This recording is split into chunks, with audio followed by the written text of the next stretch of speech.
Kalaboso ang isang drug suspect matapos magpositibo sa ignisang bypass operation ng mga operatiba sa Calintaan Occidental, Mindoro. Ang balita mula kay Patrolwoman Christine Lorenzo.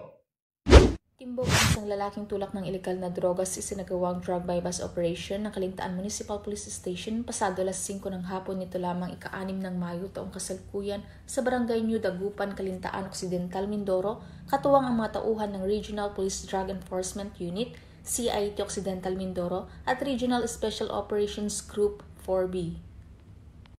Dinakip ang nasabing suspect matapos mabilhan ng mga otoridad na nagpanggap na pusher buyer ng isang pakete ng hinihinalang ilegal na droga kapalit ng 1,000 piso na ginamit na marked money. Kinilala ang suspect na si alias Jose, 40 anyos at residente ng naturang lugar.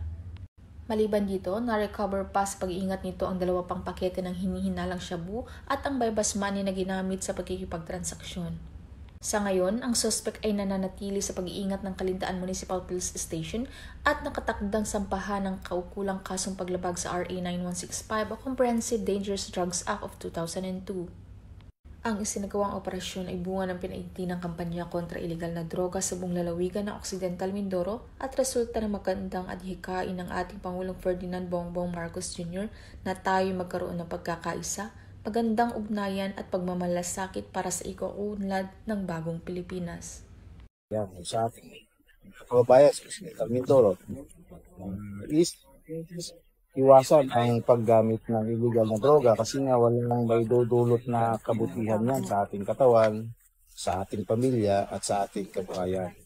So pag may mga nakikita nga kayong ganyan, isumbong nyo sa atin, sa mga kapulisan para gagawa po namin yung action. Mula dito sa Calapan City, Oriental Mindoro, ako ang inyong PNN Correspondent, Patrolwoman Christine Lorenzo, alagad ng batas, tagataguyod ng balitang pulis. Maraming salamat, Patrolwoman Lorenzo.